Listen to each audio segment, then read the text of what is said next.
atmosphere by waiting until half of you were awkwardly shuffling into your seats and then saying, right, we're beginning, and get some popcorn rustle. But Panel 1's Productions. I am Oscar Cox-Jensen. I'm at Newcastle University. Delighted to be here and sharing this first panel.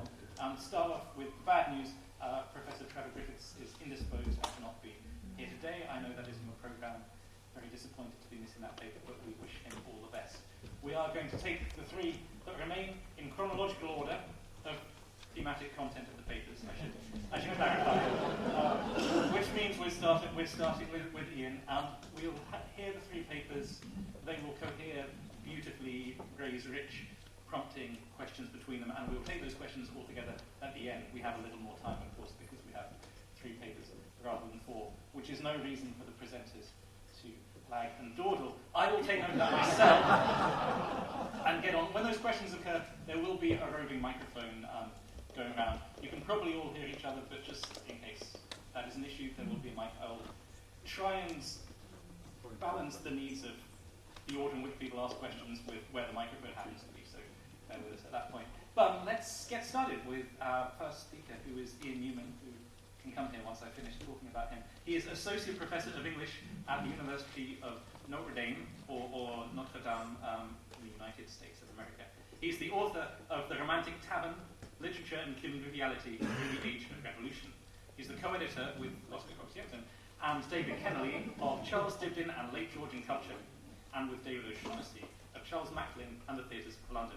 He's published widely on aspects of 18th and, importantly, 19th century British culture, most recently with a particular focus on song in the theatre, in taverns, and in the street. His paper today is Life in London, on and off stage. Please welcome Ian Newman.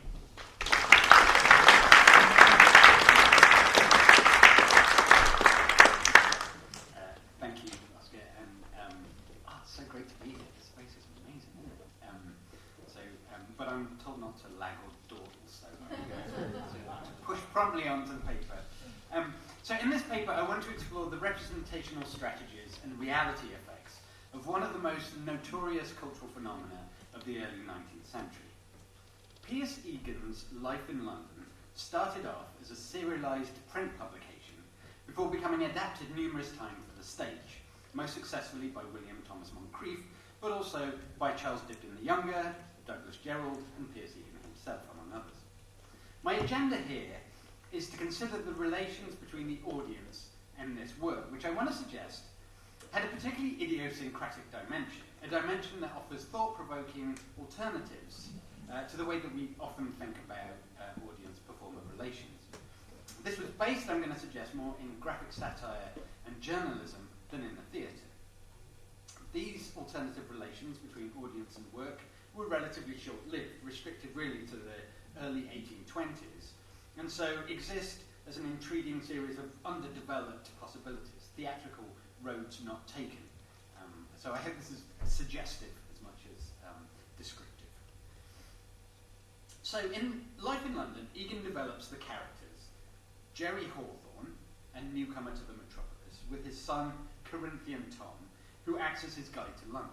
Together, they embark in a series of adventures with their friend Bob Logic, with the express intention of seeing a bit of life, with a particular emphasis on seeing both the highs and the lows of London. As Jerry Hicks has discussed, Life in London is notable for its mobility. The characters are always on the move. Tom, Jerry and Bob visit such elevated places as Carlton Palace and the Royal Exchange. They go to masquerades, exhibitions and operatic performances. They go to the theatres at Covent Garden and Drury Lane. And they also spend a good amount of time slumming it in the dockyards and visiting boxing matches, cockpits and gin shops, with the understanding that this variety and this mobility is the source of both instruction and entertainment, and that life in the metropolis involves encountering extremes at both ends of the social spectrum. This is part picaresque adventure, part tour guide, but it takes as its operating conceit the idea that all life can be found in London and invites the reader to experience life in London themselves, copying the rambles and sprees represented in the work, or experiencing all that London has to offer from the comfort of your own chair. Tom, Jerry and Bob have had these experiences so that you don't have to. Life in London offers offers an unusual mode of audience-text relations because in both the original book and in the theatrical form, though in different ways, it developed a highly idiosyncratic relationship to the represented object, namely what it was like to live in London. And I apologise for the London centricity of this, but we will move on to other things in a minute. A good place to start is with the title itself.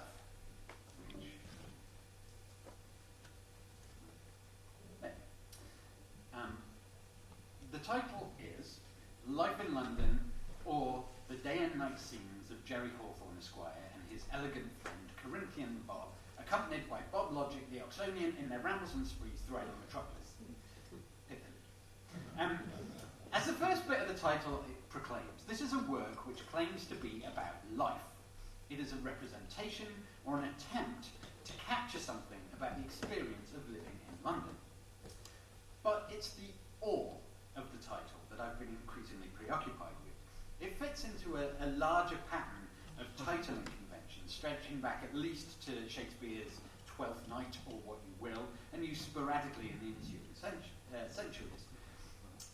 But works with awe in the title start to become increasingly frequent towards the end of the 18th century, being a particularly popular trope among the print satirists in the golden age of print satire.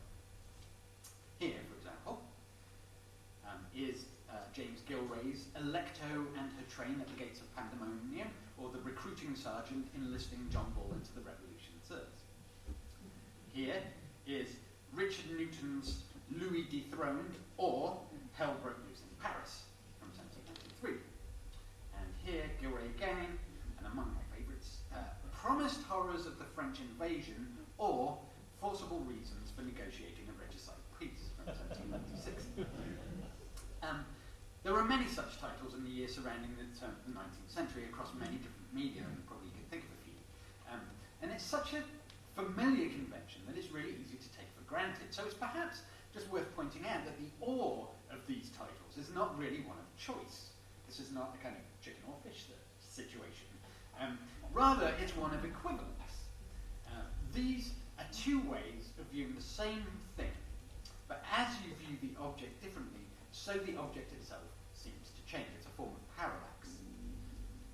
In the hands of graphic satirists, one part of the title often refers to the abstractions of official language, and the second part becomes the subjective experience of that abstraction, or the consequence of the abstraction as experienced as a felt reality. So, in the case of Forcible Reasons for, sorry, the title's on the previous page. Forcible Reasons for Negotiating a Regicide Peace, that's kind of official language, the kind of things that the politicians would say, but then it's imagined as the horrors, the promised horrors of the French Revolution, so how it would actually be felt or experienced, or imagined to be felt or experienced. So in the case of Egan's text, Life in London, it also involves a shift from official discourse, like this is life in London, the kind of thing that official people might say, to non-dominant forms of discourse, slang, flash language, dialect, the rambles and sprees, as it's described, of Tom and Jerry. And in fact, as with graphic satires, the point is that these things are fundamentally dissimilar. The two perspectives are irreducible to one another. So in the case of Life in London, or The Day and Night Scenes, etc., then what we have is not so much a choice as a question provocatively posed to the audience. To what extent actually are these scenes that are about to unfold in front of you representative of life in London? And how, by representing them in this way, might our perspective of London be changed? The broader point I'm trying to make about the work's relationship to graphic satire is important because structurally, Life in London takes its cues from the illustrations, which were designed and engraved by the graphic satirists Robert and George Cruikshank, who would go on to design the sets for the stage adaptation by John Creed. Crucially, the colour plate illustrations came first, and the words that Egan wrote are, at least in part, an attempt to describe and explain the Cruikshank's prints. This suggests the extent to which the logic of caricature underpins the structure of the work and its subsequent stage adaptations. That awe in the title suggests something important about the kinds of manoeuvre that Life in London is constantly making. Here is a thing that you recognise. Vauxhall Gardens, say. But here is a more subjective take on it that will change your perspective of that object. Another way to understand life in London is from the perspective of Egan's career as one of the world's first sports journalists. Egan was an Irish writer who made his name with Boxiana, or sketches of ancient and modern pugilism, which provided commentary and a history of bare-knuckle prize fights, or what Egan called the sweet science of bruising. The idea of journalism should clue us into a number of narrative strategies that would later be developed in Life in London. Namely, that while this was heavily mediated, glorying in the extravagant and the ludicrous, part of the operating premise was this was a representation of something that actually happened in the real world. In Life in London, this works differently. Here, Egan creates fictional characters, but they still visit real places and become guides to the experiences that are available in the city, including frequent mentions on nearly every page to real-life human beings. And it's characteristic of Life in London that this is completely replete with references to real-world things that only those immersed in the culture of London in the 1820s could really recognise, which is why I have such admiration for the people who are currently trying to edit this. I think for Penguin, the footnotes will have to be lengthy. So this does something more than just create verisimilitude. It embeds life in London in networks of real places and real people. The experiences represented in Life in London are experiences that you too, dear reader, could have if you frequented the same ballrooms, tap rooms, bawdy houses and palaces that the absurd caricatures Tom, Jerry and Bob visit in their rambles and sprees. Life in London provides an unfamiliar model of audience-text relations, in part because it functions as and continually insists upon its status as a guidebook to the pleasures of the city, while also representing those pleasures in a comically exaggerated way. This peculiarity of audience-text relations can be highlighted by the phenomenon of copycat adventures and sprees. So popular was the work that there are documented accounts of people going out on a spree, mimicking the activities of Tom, Jerry, and Bob. So, for example, there is an episode in which, on the way home from a spree for no discernible reason, Tom creeps up on a dozing night watchman, knocking over his box so that he's trapped within it and can't extricate himself from it without the help of his, quote, brother guardians of the night. Now, narratively, in the text, it's a slight episode. Yet, getting the best of a Charlie became such an important moment in the reception history of the work, not only because it became a key scene in the stage adaptations, but also because of the number of copycat attacks on night watchmen after the work was published.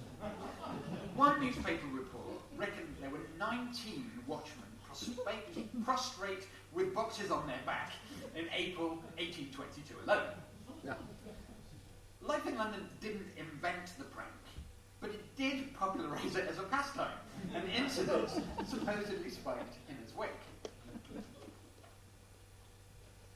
Boundary crossing is at the heart of life in London. It is explicitly thematised in terms of physical and cultural mobility. Tom, Jerry and Bob cross from the elevated to the low, from the rarefied to the squalid, and from west to east in London. But it also repeatedly crosses the borders between life and art, between the imagined and the experience, between representation and the represented. It is a work that continually strains to bust out of its status as art and become reality.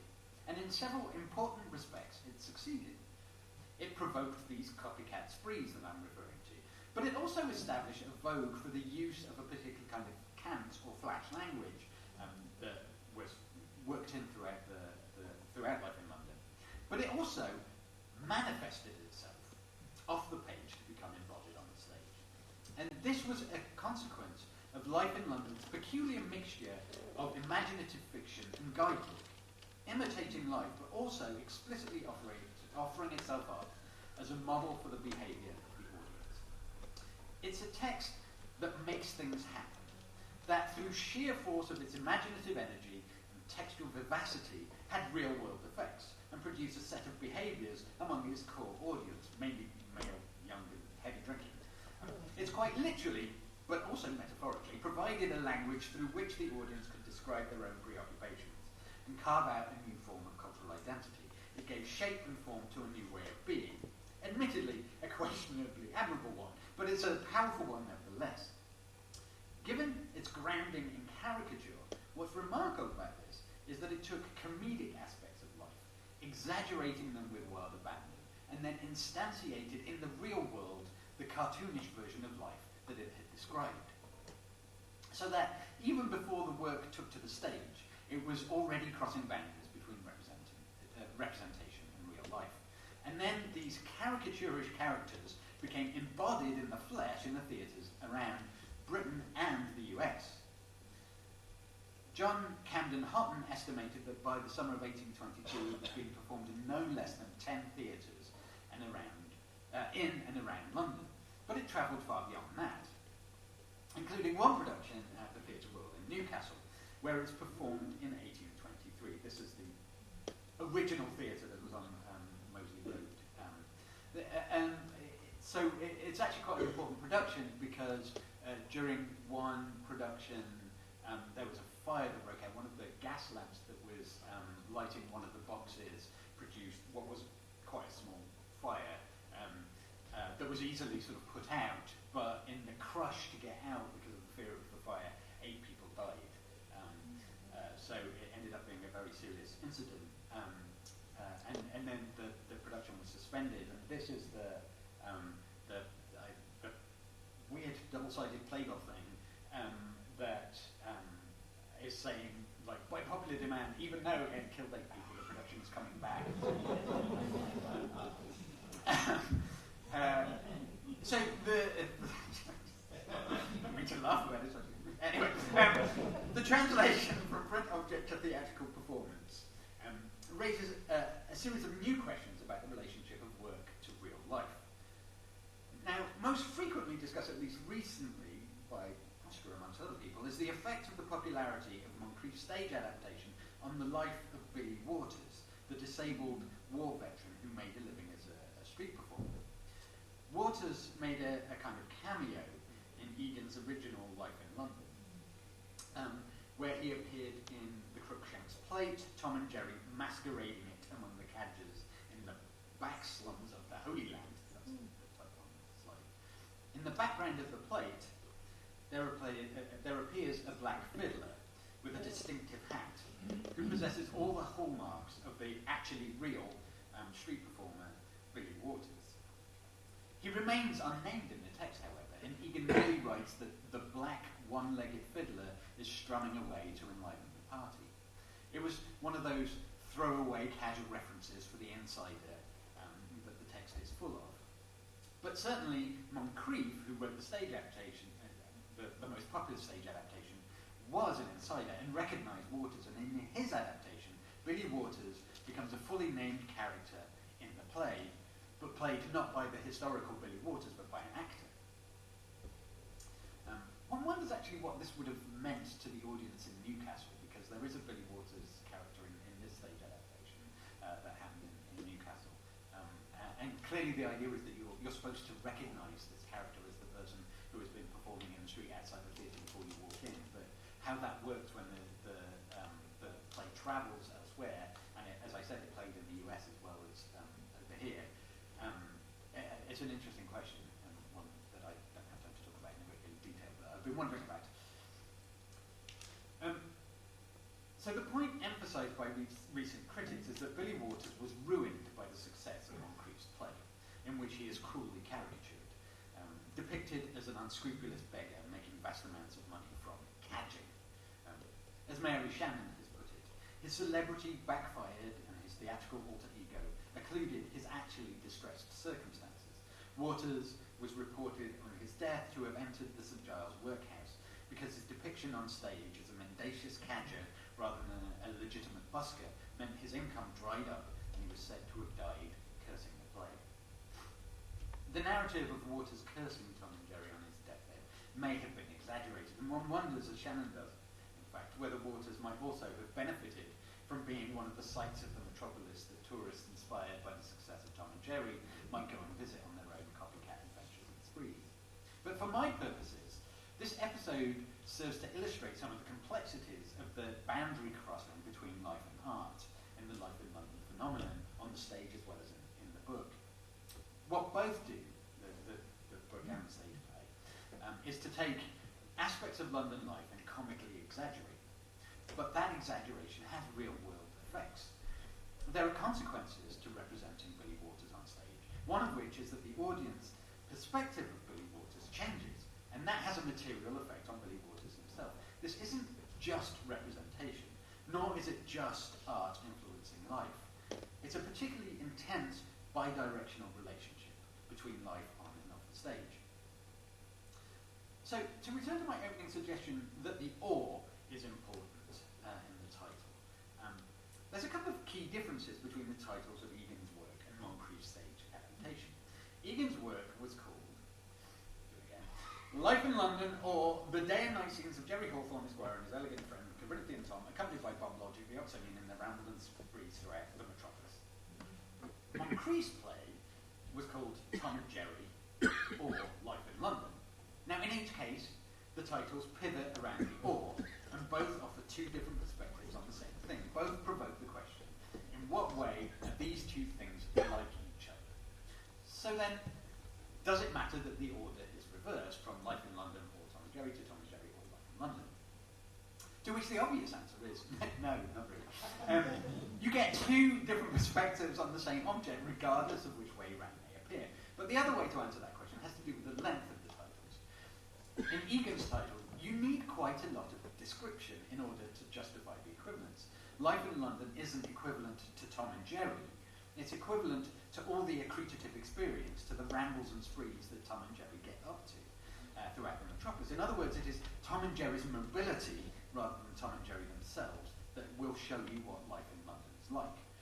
But by the time you get to Moncrief's play, a mere 9 months after the publication of the first instalment of the serialised work, but actually after two stage adaptations had already appeared, one at Astley's and one at the Olympic, the explanation of the equivalent is no longer necessary. Tom and Jerry has come to mean life in London.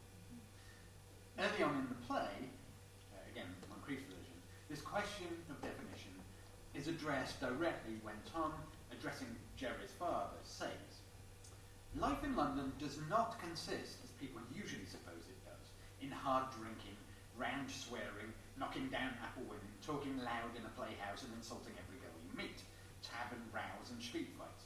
No, no, to seek for enjoyment wherever you can find it.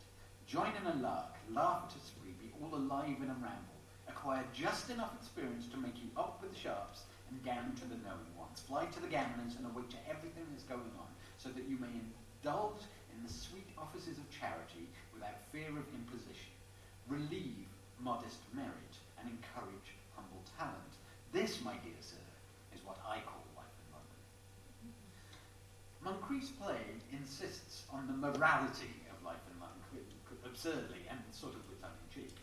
But it's fighting hard against the reputation of the rambles and sprees as a mere form of dissipation, to claim instead the instructional benefits of experience.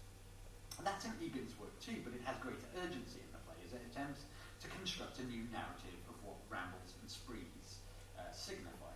Once again, what's at stake is the importance of changing perspectives, of taking an established idea and reframing it. Ultimately, this is what the Life in London phenomenon in its various manifestations seeks to do. The rambles and sprees are not just a series of adventures, rather they are a series of perspectives on an idea. The mobility insisted on throughout Egan's work in Moncrief's play is a movement to find a new angle, to see London through a new lens, and to reveal new ways of seeing life in it.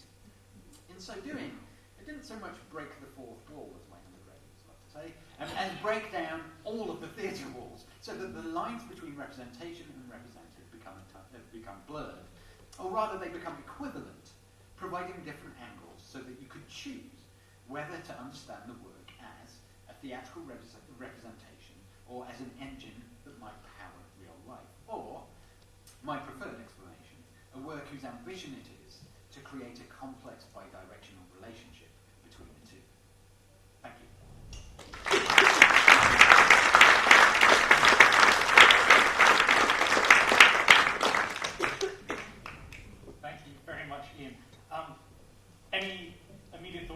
mind, save them, develop them, percolate. We move on to our next speaker. Tamar Jeffers McDonald is Professor of Film History and Dean of the School of Art and Media at the University of Brighton. She read English at Somerville College, Oxford, before being awarded her PhD in film by the University of Warwick, an institution I see in strong attendance here today. Professor Jeffers McDonald's research interests span film genres, including melodrama, romantic comedy, and the Gothic, film costume and mise en scène, stardom, and movie magazines. Her paper today, which will be conducted from the centre of the stage, is, yep, that hasn't changed, deeply involved with memory and haunted by repetition, Victorian staging and effects. Professor Tamar Jeffers McDonald. Thank you very much. Is this on? Yes, it is. Excellent. Thank you. I very much appreciate being invited to attend this conference, and I'm honoured to be amongst so many amazing scholars. I'm also very excited to be in a theatre like this, where the play I'm talking about was actually performed, as Andrew told us this morning. However, as often happens between proposing an abstract and writing the actual paper, mine has had to change direction. I had intended to discuss the famous Henry Irving melodrama of the Bells and the role of stage machinery in accomplishing its celebrated flashback scenes using contemporary newspaper accounts and archive materials. However, the two specific collections I need to consult are unfortunately both closed and unavailable until next year. Therefore, due to this pivot, the title of my paper has now changed to, and I'm hoping this is going to work, yes, there, the filmic afterlife, see how I did that, of Victorian staging and effect. So I am still looking at the Bells, but I'm now exploring its adaptations, using the archives to which I have ready access as a Hollywood film historian, movie magazines, those intended for either fan or trade audiences, digitised and publicly available everywhere from archive.org.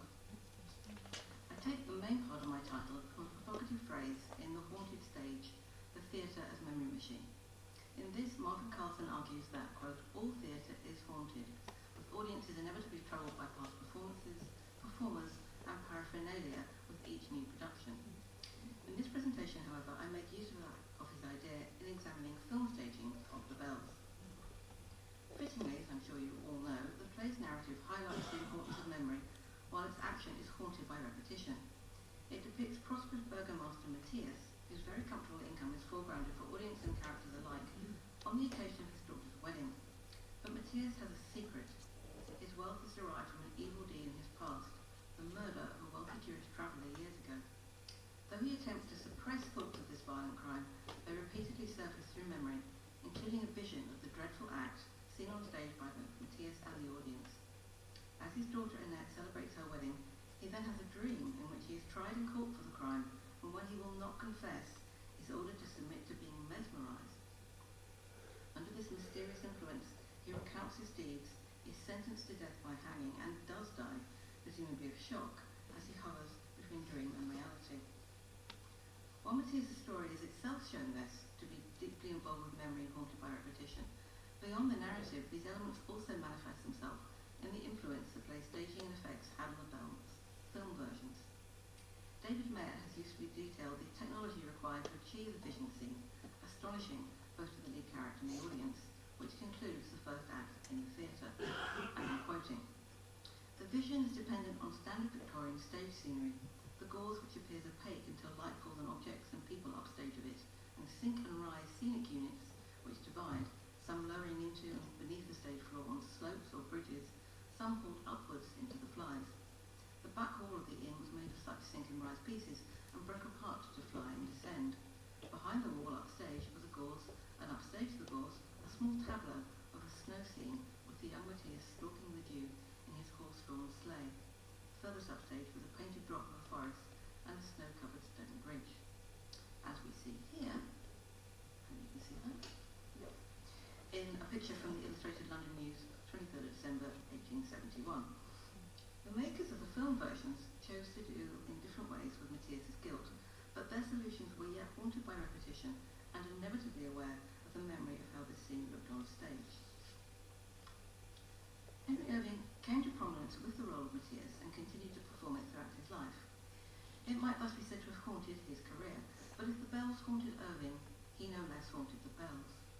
The frequency with which his company toured across the UK and North America meant that there was constant repetition of his performances and effects. Even after Irving's death in 1905, his version of the play was still subject to duplication, as first his son H.B. Irving and later other actors reprised their versions of his celebrated interpretation of the role. Similarly, producer Bram Stoker's memoirs detail that the vision scene sink and rise apparatus was used and reused until it simply disintegrated. Thus, both the lead's performance style and the theatrical means by which some of the play's most thrilling effects were accomplished were subject to constant reiteration. Audiences across North America had seen Irving's company perform the play on tour. His association with the role of the guilty Matthias was thus well established on both sides of the Atlantic, and even after Irving's departure for home, the play continued to be performed in the US. Not only was That Weird Affair, as the Billboard called it in 1902, being performed at full length by two separate companies in Chicago in April, but in September the same year in Atlanta, one Mr. Tim Murphy, and I'm quoting, by request, gave an imitation of Henry Irving in The Bells, in which he does some very clever acting. The Bells then passed, at least in part, into vaudeville, with the San Francisco Reviewer in 1910 noting one vaudeville house had been particularly ambitious. And again, quote, the headliner at the Princesses Week is a tabloid version of The Bells, with most of the story and all of the thrills left in. It was hardly to be expected that Edward T. Emery as Matthias should reach the standard of Sir Henry Irving. Indeed, the wonder of it was that he could do it at all, and he should be congratulated upon a very fine, legitimate performance. So I think some snobbery clicking in there, but anyway. It's notable that even an account of the act on the bill of a vaudeville house and the San Francisco Reviewer goes on to mention singers, sketch artists, acrobats, and dancers, that citing Irving in connection with the Bells seems inescapable, and this was certainly to continue when inevitably film versions of the play were produced. Here I'm going to be following David Mayer and Helen Day Mayer's observation in their 2019 article Blue Jeans Stage and Screen that, quote, numerous elements of 19th and early 20th century stage praxis are frequently visible in films of the so-called silent era, unquote. If elements of these early films can give us glimpses of the theatrical production of the Victorian stage, I contend that with The Bells the opposite is also true. We can use our understanding of the play's key dramatic scenes, performance moments, and technological devices to give us insights into the early film versions. Therefore, I'd like to examine briefly a few of the American productions for which there is some remaining evidence. Cast notes, synopses, advertisements, news and reviews survive in sufficient number for us to get a feel of the productions, their points of convergence and overlap with the stage play, and importantly, their changes. This information comes to us from contemporary sources, early movie magazines, both those intended for industry insiders such as the Rotoscope, Moving Picture News and its art rival Moving Picture World, and those for fans such as the Motion Picture Story magazine. Beginning in February 1911, this latter was the first periodical aimed at the audiences who were enjoying the new entertainment medium. While for around a year or so it assumed readers were more interested in the how of cinema, by 1913 the editorial team had grasped attention was more riveted on the who, the performers, and other magazines quickly followed suit. Possibly the first American version of the famous Irving drama was the 1913 two-reel film containing the major moments of the play's narrative. Material on this production takes care to stress actors' names. Indeed, the earliest piece on it is a news item in Moving Picture World from January 13, relating that, quote, Reliance will present Mr. E.P. Sullivan as Matthias in The Bells. Mr. Sullivan is an actor of long experience and recognised ability, so The Bells will make an interesting picture. An advert taken out by the company in the same issue, on the other hand, mentions not Sullivan, but the role's most celebrated artist, Henry Irving. As we see here, I could use the pointer, but I'll take too long to find it. I would just say that pretentious two-reel production didn't mean the same thing in 1913. It meant ambitious. They're not being snide about their own production. Honestly. But you can see Henry Irving is front and centre there. So the studio can be seen covering its bases by making the most of both its stars, the live one in the film reels and the deceased one who made the role famous. The following month, the Reliance Bells featured on the cover of Moving Picture News, showing a scene where Matthias on the right is entertaining a guest in the inn. While he looks benign or possibly even comical here, with his powdery wig and his clay pipe, the advert on the cover's reversed revealed a shocking alternative persona. Matthias, his face illuminated by firelight that glows like hell itself, mouth set grimly, eyes cold, clutching the axe with which he's about to commit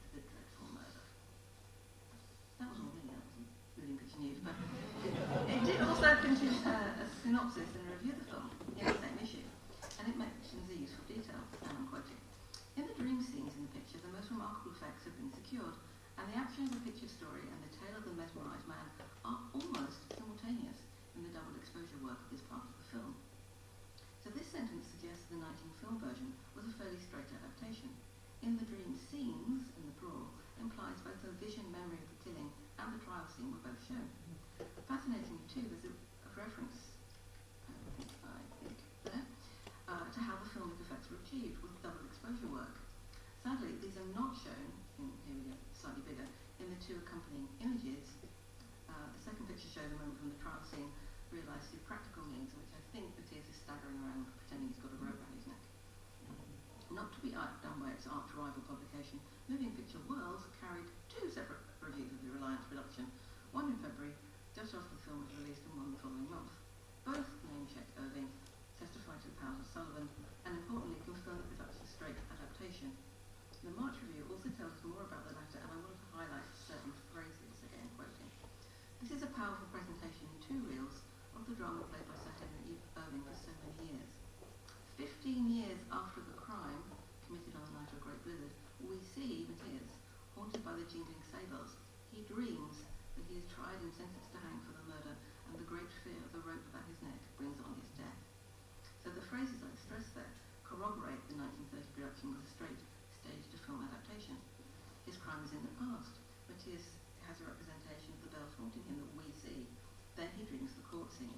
So I'm emphasising the straightforwardness of this version's relationship play, because some other later versions did not adopt it. The following year, in 1914, another version of the bells was produced, but this time by budget studio Sawyers. Whereas the Reliance Company had used Henry Irving's name to give their production extra cachet, Sawyers seems to have done so in the spirit of passing off, hoping that people who saw their ads might think Irving himself was in their four-reeler.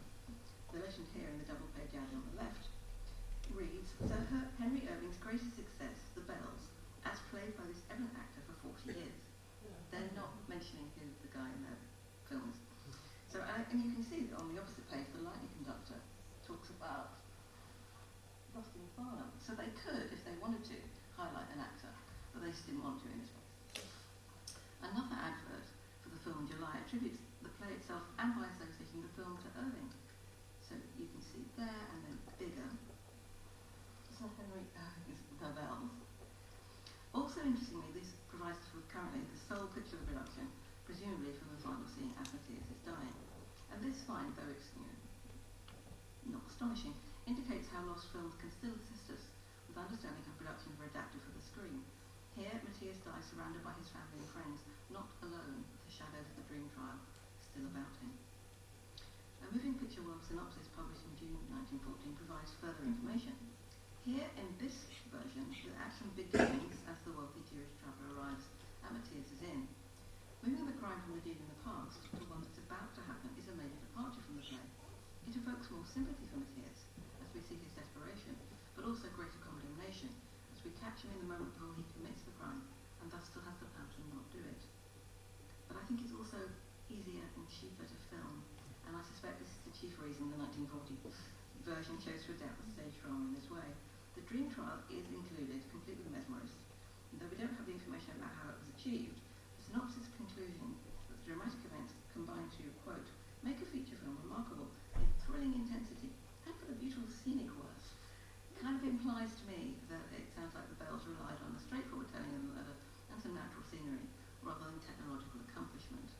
And I think that kind of goes along with the low-budget promotional tactics. A 1918 film adaptation is also lost to us, but thanks to a novelisation in a movie magazine, Picture Play, we know its take on the narrative and the staging of certain scenes. Novelisations such as this preserve film moments even when a movie is lost, although we should remember the images may be of set photographs rather than scenes from the actual action. Like the stage original before it, the 1918 Bells puts the murder in the past, beginning with villagers comparing the evening snowstorm to that 15 years ago when the Polish Jew went missing. Matthias affects a forgotten incident, but his refusal to have bells on his own sleigh and his repeated assertions that he can hear bells ringing suggests otherwise. And in this magazine, the story goes on to make Annette's betrothed Christian the young chief of village police, The detective in the tale, he speaks to Sherlock Holmes. His suspicions are aroused by Matthias's behaviour, and he ensures the mesmerist practices his art on Matthias at the wedding. To everyone's astonishment, Matthias then admits the crime, clutching at the invisible rope around his neck before dropping dead.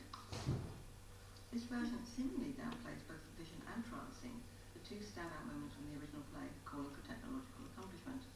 Instead, the murder is relayed through suggestion, and the crowd caught in the trial scene is converted into the wedding party. While maybe the story version in the magazine hints at the use of double exposure, so I'm now quoting the magazine. I didn't do it, I say. Here, I know nothing about him or his money. Hear that? Shouted Matthias, still struggling with an imaginary rope. A little murmur ran through the amazed spectators, sounding to Matthias like the accusing dictum of a ghostly jury, the jury of villagers long dead, led by the Polish Jew himself. And an advert for the film A Moving Picture World further hints at this if we interpret these spooky figures, which you can just about see swarming around the bells, as the spirits of villagers long dead. But we also note again that Irving's name is annexed to lend prestige alongside the name of the current actor. The 1926 version of the bells differs from these earlier ones, and not just because it does survive. We might assume that with 2 decades distance from Irving's death and the greater establishment of film as an entertainment medium in its own right, no longer just a poor relation to a legitimate theatre, that the importance of paying homage to the originator of Matthias' role would have diminished. But an opening intertitle soon puts us right on that score. Despite this, in many ways, the production does seem keen to prove it has moved away from the classic drama. This is achieved by several means. Like the 1914 version, this film has Matthias' crime in his future, not in his past. And here too, the audience sees he's basically a good man, driven to a bad deed through desperation. He is not the traditional antagonist masquerading as a genial hero, as the stage character has been. Instead, he begins as a man full of integrity, who resists an opportunity to get rid of his debts at the expense of his daughter's happiness. Interestingly, the 1926 film introduces a new villainous character, Franz, who has lent Matthias the money and now wants to redeem his loan or take a net. Played by the euphoniously named, I'm not kidding, Gustav von Seffertitz. I'll just leave that there for a second. Franz, who you're going to see now, looks to me remarkably like the images of Henry Irving in Matthias' role, as captured in Victorian illustrations and post-carte de visite photographs. Much more so, at any rate, I might be making it up, much more so though than the benevolent-looking Lionel Barrymore, who actually plays a central role. The following exchange lays out the terms of their opposition, clearly establishing Matthias as the better man. I'm going to have to kind of do a weird thing where I move back and forth because I can't see anything on my monitor. So, first of all, if you would arrange a marriage between your daughter and me, I might cancel this debt, says von Seffertitz, with a smirk. Lionel Barrymore goes, and then, I told you my daughter marries the man of her choice, and that man will not be you. Francis' reaction to Matthias' rejection is to threaten him. You'll see on my tune when I tell you out to the street to beg, which underlines his malignity and Matthias' serious financial jeopardy. So next comes the scene where the wealthy traveller comes in, reveals his tempting money belt, leaves, and is pursued. We do not see the murder committed, though we do see the victim brandish his sleigh bells during the attack. As he subsequently rises in status, Matthias hears these bells, and we see him reacting to them through the use of double exposure photography. And this technique is also used to show the ghost of the traveller, who frequently materialises to Matthias when he is alone. And they have lots of interactions in the film. At one point they even bizarrely play cards together. The ghost kind of appears and walks to a table, and he can't pick the cards up, but he seems to have a better hand than Matthias anyway. So the Barrymore version of the bells has a full film sequence set in a courtroom. Interestingly, it's Franz, von Seffertitz, now I don't get tired of saying that, who appears as the judge. And after Matthias' confession, it is he and thus Henry Irving who sentences him to death. Here, however, the film departs from both the stage original and the earlier cinematic versions. Awakening from the trial nightmare, Matthias is already suffering from heart pains, he kind of staggers around the set. He prays to the statue of the Virgin Mary in his room and then collapses into a chair. The traveller's ghost appears to him once more and seems to offer him the hand of friendship, which Matthias eagerly goes to accept. Yeah. Saying, I have repented, my sin is now forgiven. The ghost accepts his repentance. The ghost accepts his repentance and utters a benediction to him before vanishing forever. So Matthias then does still die, but he dies not unshriven, as in all the other versions. The changes this adaptation have made seem very significant. Conjuring but then displacing a recognisable Irving figure, the film proclaims its new take early on. It adopts some of the usual elements of the story, like the mesmerists, but uses them in different places in different times. And the traveller's ghost is significantly a real spirit, rather than the overall product of Matthias's guilty conscience. Their scenes together are not meant to be taken as delirium or vision, but as genuine occurrence, in order for Matthias's real repentance to be met with real forgiveness. To conclude, Martin Carson's thought-provoking notion that the theatre is, quote, deeply involved with memory and haunted by repetition, unquote, is amplified when we use the famous stage production of The Bells to examine early film versions. Each of those, briefly examined here from 1913, 14, 18 and 1926, made changes to the Victorian melodrama but could no more escape from the shadow of the theatrical original than Matthias could from guilt over his actions. Contemporaneous movie magazines, both fans and trades, can assist us in exploring the traces of film productions, even when the films themselves are lost. And by this method, we've seen that while some of the four adaptations chose to keep closely to the narrative, others changed the timescale of the action, whether to create more sympathy for the central character, or horror at his crime, or simply because it was cheaper. The most significant change seems to be in the 1926 version, where the strict morality of the Victorian drama is even more upbeat, possibly even a sentimental conclusion, with Matthias dying after forgiveness. Whatever changes were made, however, both promotional materials, and films themselves evidence they were not only haunted by repetition, but also by the figure of Henry Irving. Finally, I'd like to posit that the use of double exposure, as when Lionel Barrymore, as Matthias, just to go back there, is haunted by the ghost of his victim, can also be seen as a continuation of the original technology that enabled visions and dreams in the stage drama. With the use of gauze in the theatre, the audiences see something, ghost say, and then see through it to when a light is shown in a particular way. With double exposure, the same piece of film has been used to record two separate images at different times, and we see both simultaneously. The viewer can see the ghost and, through him, to the scene behind. The uncanniness of the revelation, which struck the 1870s audience so forcibly, persists with the newer technology of superimposition. Both methods prove themselves fitting means to convey the eeriness of the resurfaced memories, guilt-induced dreams, and actual ghostly manifestations that go to make both theatre and film versions of The Bells such fascinating spectacles.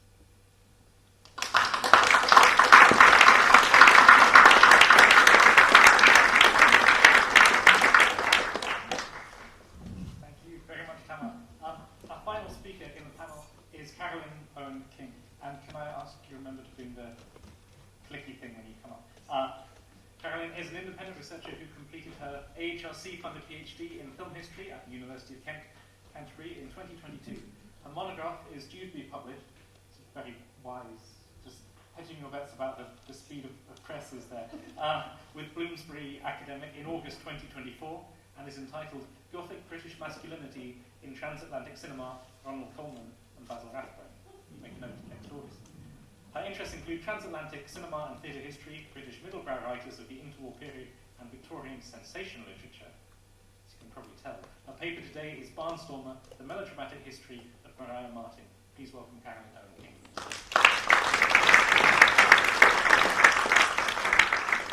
Thank you.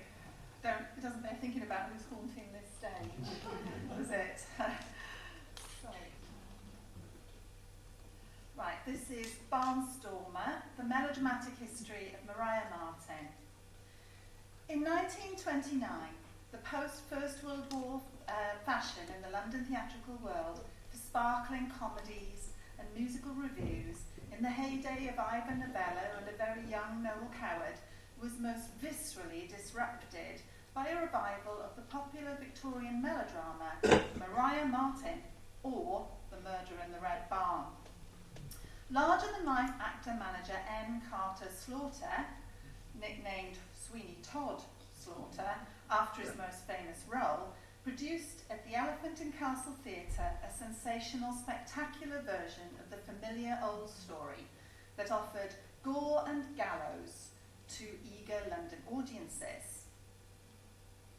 The theatre was full every night to capacity, and what was intended to be a 4-week run went to 111 nights, cramming in 7,000 people for each performance. One reviewer noted, quote, "In more than 100 years, no theatre in a London suburb has run a play that long. Last night, the Elephant was packed, and it's a big theatre, with an audience that loved every moment of the piece," unquote. Chauffeurs brought the rich and famous across the river. Audiences used to interval champagne and chocolates found themselves feasting on ale and jellied eels. One journalist told how, quote, "many had come to scoff, but they remained to tremble." The gothic thrill of a story that included a murder, a burial, a supernatural dream, a ghost, and a final hanging gave the cross-class audience of the capital a chance to experience the terror and horror that had thrilled the previous generation. In this paper, I will take you on a journey from the origins of the story as a real crime to its many retellings across the United Kingdom, especially in Wales, as that's where I'm based. Although there's scant evidence about what truly was a working class, mainly disregarded performance history, I have sought to find clues in newspapers, historical accounts, and archives. Finally, in my conclusion, I'm going to return to local boy Todd Slaughter, who acts as a mediator between the Victorian stage melodrama and 20th century horror cinema.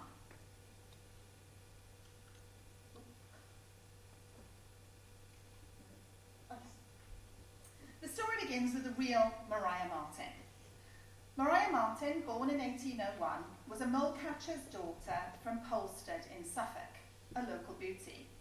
Although only 22, she'd had 2 children by different fathers when she started a relationship with local farmer's son William Corder. Following the birth and death of his illegitimate child, she put pressure on Corder to marry her. They arranged a rendezvous in a barn on his land in May 1827, planning to elope to Ipswich because, according to Corder, the local constable was about to arrest her for having children outside of wedlock. Maria said goodbye to her family and set off to meet her lover at the Red Barn. That was the last time she was seen alive. Maria's father and stepmother, assuming she'd married Corder as planned, were not too concerned at first, but as time went on and they'd heard nothing, they began to get worried. Corder assured them in letters and on visits back to the village that he and Maria were married and settled on the Isle of Wight, but he gave a number of excuses for her failing to write to them. She'd hurt her hand, she was ill, the letters had been lost in the post. Eventually, the family became suspicious and started to get worried. On a couple of occasions in 1828, her stepmother had a supernatural recurring dream in which she saw Maria murdered by Corder and buried in the Red Barn. Eventually, in April 1828, nearly a year after her disappearance, Maria's stepmother persuaded her father to search the barn. There, he found her shallow grave, where it was clear that Maria had been shot and stabbed. The family called in the authorities. The newly formed Bow Street Runners conducted a search for Corder and found him in London. He'd been there since the previous year and had placed an advertisement for a wife in 2 newspapers. Suavely handsome Corder was now married to former governess Mary Moore and was helping her to run a boarding house for ladies. He was arrested by runner James Lee and taken into custody, following the discovery of a possible murder weapon and evidence that he was about to leave the country. Corder's trial started on 7th of August 1828 at Bury St Edmunds, causing a huge national sensation, drawing crowds from as far afield as Scotland and Ireland. From the first, the story of Maria Marten provoked widespread public interest across all areas of the country, becoming a popular culture sensation. Broadsheets dedicated pages to the events, and the subsequent trial and sensational accounts began to be published. As Catherine Pedley has noted, the case became one of the earliest examples of the public fascination with crime, and the resulting level of notoriety that was achieved by criminals during this period, particularly with William Corder, who became the most renowned anti-hero of his time. During Corder's trial, the streets of Bury St Edmunds thronged with touring players, camera obscura peep shows, and ballad singers, all retelling already the sad tale of now virtuous Maria Marten and her villainous lover. Corder was quickly found guilty and sentenced to death, although he pleaded not guilty and only confessed from his cell whilst awaiting execution. Whilst he was brought to the scaffold, an estimated 10,000 people came to see him hanged. Throughout the period of trial and execution, sermons about the case were preached to huge crowds, often in the open air, all across the country. Wherever there was a local fair, the story was retold, undoubtedly in a fairly crude, dramatic form. The telling of Maria's story in plays broke with previous established tradition of plays starting in London and then moving out to the regions on tour. The story of Maria Marten, birthed in the provinces, was most frequently seen in the small towns and rural and industrial corners of England and Wales. The first recorded performance seems to have been at the Stoke-by-Nayland Fair in Essex in May 1828. Soon after, two versions were staged at Polstead's Cherry Fair and at the Canterbury Races in August. At Camberwell Fair the same month, quote, "Corder is represented in all stages of this atrocious murder, and Maria Marten rises from the Red Barn in at least 20 instances," unquote. Evidence of performances played across the country at this stage shows there were many different versions, often improvised and performed and polished from night to night. The murder would be shown, the mother's prophetic dream, the ghost of Maria appearing to Corder in his cell, and the story would end with Corder at the gallows. The earliest printed version of Maria Marten, or The Murder in the Red Barn, was produced during this year by actor-writer Wes Diggs. This 24-page script probably formed the basis for versions played in the 1820s to 60s and shows a telling of the story that was quite simple in dramatic terms. In Wales, where portable theatre companies thrived following the 1843 Theatres Act, which allowed them to put on shows without a licence, Maria Marten, a firm favourite, was always on the itinerary. In 1864, the Merthyr Telegraph commented, quote, "Entertainment at the Portables was said to contain much vulgarity and sensationalism, as the actors were able to make direct and intimate appeal of the kind also found in music halls. Their audiences were unsophisticated, like broad jokes, rude wit and violent action. They'd come to enjoy themselves. They warmed their hands on open braziers and satisfied their appetites by roasting potatoes or chestnuts. They also satisfied their instincts by applauding the heroine and hissing the villain. They liked the older sort of programme, shortened to tragedy or melodrama, a farce, some songs, recitations and dances. They wanted their money's worth." That's from the Merthyr Telegraph, 1864. Maria Marten, or Murder in the Red Barn, offered opportunities for audiences to respond to, or even participate in, a story that was already familiar to all, because it was or had been true.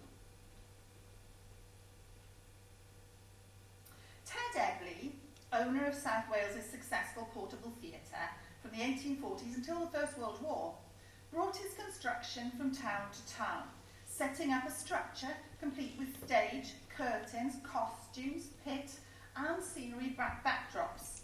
On one memorable occasion, when a fight broke out during a performance, he left the stage to bash the heads of two squabbling colliers together. Then he returned to the performance without comment and carried on as before. In his advertising posters to the non-conformist valleys communities, Ebley declared that he'd personally removed all vulgarity from play texts and that they would make a lasting moral impression upon them. By the 1870s, in an attempt to gain respectability, Ebley was taking testimonials from police and local dignitaries, giving evidence to the morality of their plays and actors and the ordered way they conducted their performances. In the melting pot of Merthyr Tydfil, where immigrant communities spoke as much Irish as Welsh and English, Ebley set up for a 4-week run in 1865, but stayed for 7 months, playing it to a diverse audience, all of whom would have known the Maria Marten story. Maria Marten was played at that time up to 24 times a day. Memories of touring theatricals across the countryside revealed fondness for, quote, the old barnstormers when companies pitched their tents on the edges of town, unquote. The play was mainly perceived as lowbrow entertainment.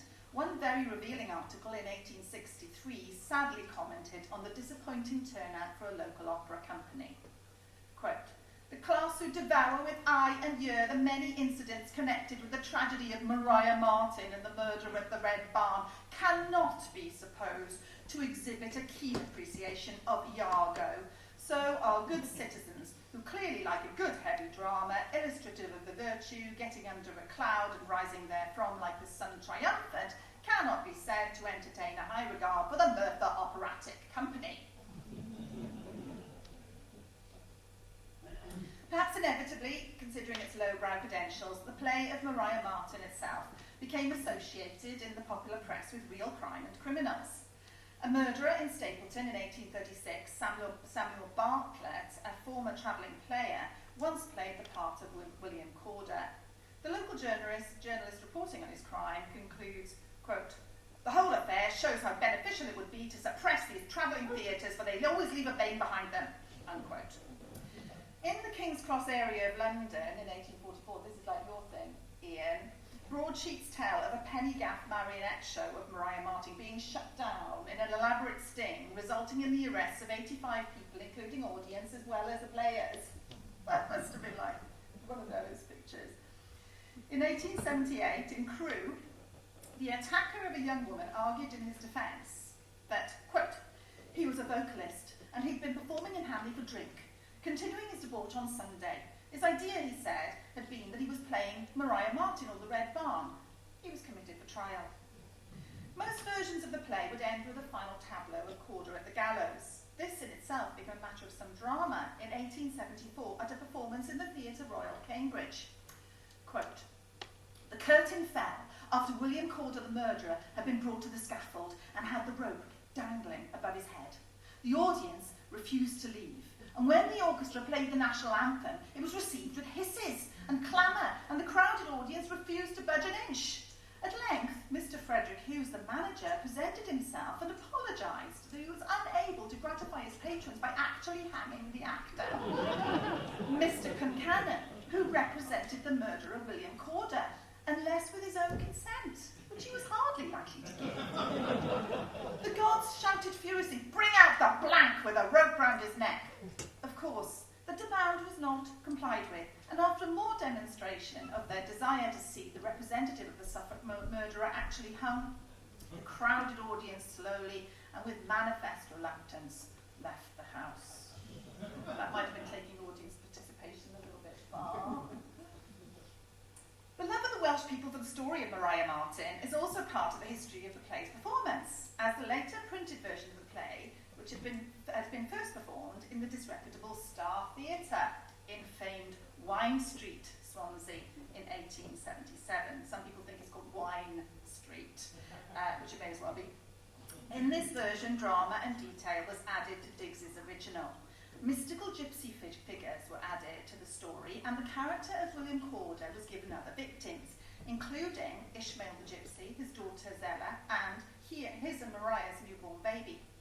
This 5-act version heightened the emotion and drama of the story. The so-called Swansea script gave more detailed stage directions. Mariah's death, described in the Diggs manuscript as Corder fires, Maria falls, becomes music. She tries to escape. He seizes her, throws her round. She falls on her knees. She shrieks as he attempts to stab her. He again attempts to stab her. She clings around his neck. He dashes her to the earth and stabs her. She shrieks and falls. He stands motionless until the curtain falls. In the Swansea version, Mariah's not killed to the end of Act 3. Act 4 begins with her mother's dream. The stage direction reads, slowly the wall of the cottage fades away, showing the red barn, and the murder is reenacted. In Act 5, Bow Street runner Pharos Lee is revealed to be the son of Ishmael the Gypsy, brother of Zella, seeking revenge through the legal courts. Traditional effects, blood sponges, blood bags, limelight ghosts and visions, trapdoors for sudden appearances and disappearances were all employed. Although Maria Marten, or Murder in the Red Barn, was not the first melodrama, it became the archetype.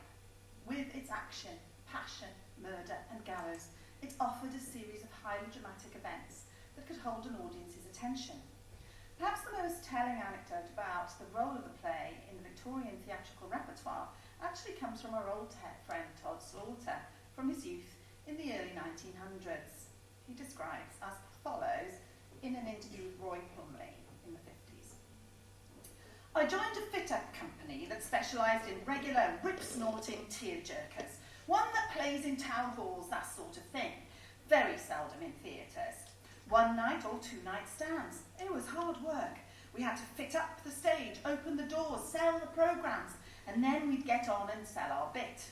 One night at the Grand Theatre in the biker area of Newcastle, we were due to play The Silver King.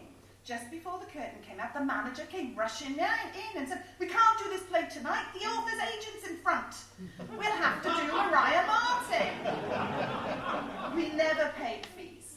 However, I was the only one in the company that didn't know Maria Marten. I had the gist of the story, but I didn't know what the others were going to say or do. When I got stuck, they brought on a letter which told me what to do. The manager said to me, as long as you bring the curtain down with this speech, we'll get you through. I learned the speech, I brought the curtain down. That was my first introduction to Maria Marten.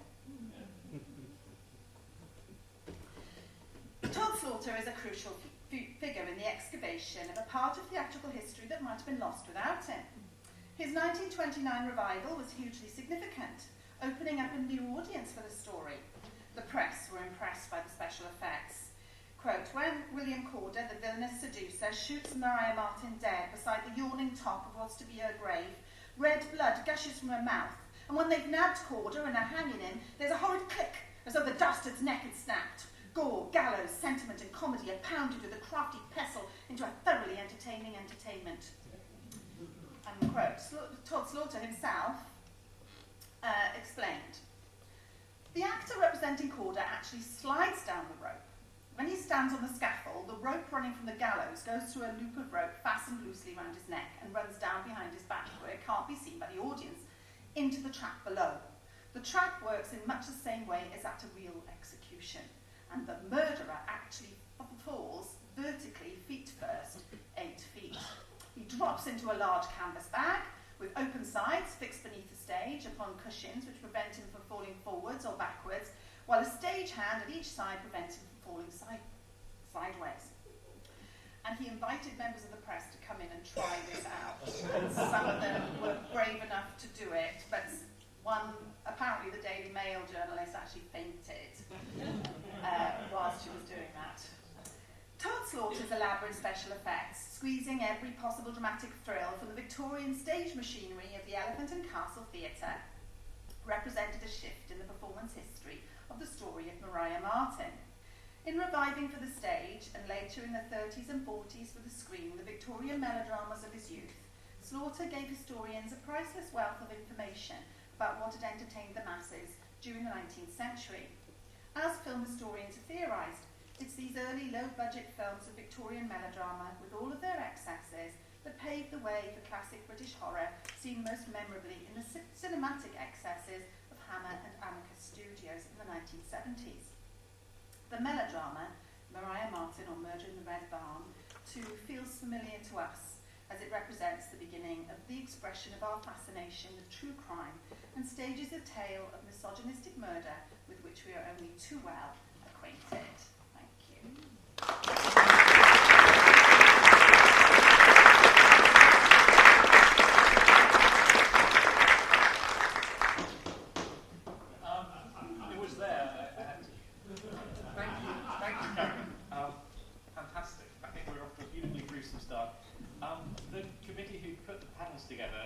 will agree that's the most amazingly deft combining of three papers that speak to each other that I've come across in a long time. How are you? Can you three see the audience? Or can we raise the house lights a bit? Maybe do something. There we go. So we have a bit more of a shared light for the questions. I believe there's going to be a roving microphone going around. Excellent. And I'm going to say we'll probably finish up a bit before 4 o'clock, but unless the discussion is very much taking us all the way through, let's see if people will need their tea and coffee. Without further ado, I'm just sort of filling so you can think of ideas for 30 seconds. Let's take the first question. Well, it's kind of comments on a couple of things. For Dr. King, I didn't know if she knew that actually Marten played a crucial part in the very early British film industry, because I think it was the first film of Maurice Elvey, who was the most prolific film director in British. He directed it for Motograph, as I remember, in 1913. It's a four-reeler, which is gone. Had you run across that? Yeah, you can get it. Actually, it is on YouTube. There's a version of it on YouTube. Of the Elvey? Of the film, yeah, the Mariah film. Well, not the sound version. This is the sound version. You can get it. No. This is the silent. No. It was filmed in 1913, released in early. No, I can't remember who it was, but Elvey was the director. He's a very important one. And for Professor McDonald, there were a couple of things. I enjoyed everything. I should have said that. My name's Philip Carley. Incidentally, I'm affiliated with the University of Rochester, United States. With the bells, it's interesting that with the two feature versions that were mentioned, and also the Sawyers, it's Lionel Barrymore and Frank Keenan, who were both melodramatic. They had both been, Barrymore on the stage, and Keenan had been a melodramatic actor. But James Young, who directed The Bells, was a melodramatic director by specialty.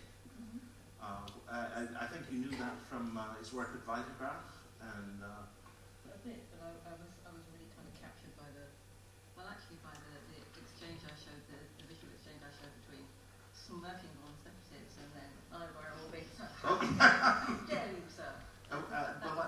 I remember having a discussion with David Mayer. The 26 Bells is a rather good film, but a terrible adaptation of the play. Young had actually directed a satire of melodrama called Goodness Gracious, or Movies as They Shouldn't Be, which actually satirizes both film and stage melodrama, with a villain hiding behind a tree and carrying it across a stage to pursue the villain.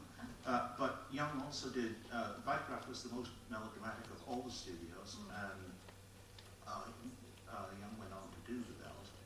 And also one last thing, there was a cross-cultural or cross-media interpretation of The Bells, in that the month that Henry Irving died, British Edison released a cylinder of Bransby Williams doing an imitation of Sir Henry Irving in The Bells, which I have a copy of, and I think there's a copy in the National Sound. I've heard a bit of that, but it was billed as Henry Irving himself. It's Bransby Williams. Yeah. I'm very interested to hear if somebody else pretending to be him, because the mediation there's much more interesting. Thank you. Very good. Right, next question. And people are welcome to withhold or disclose their identities as they choose.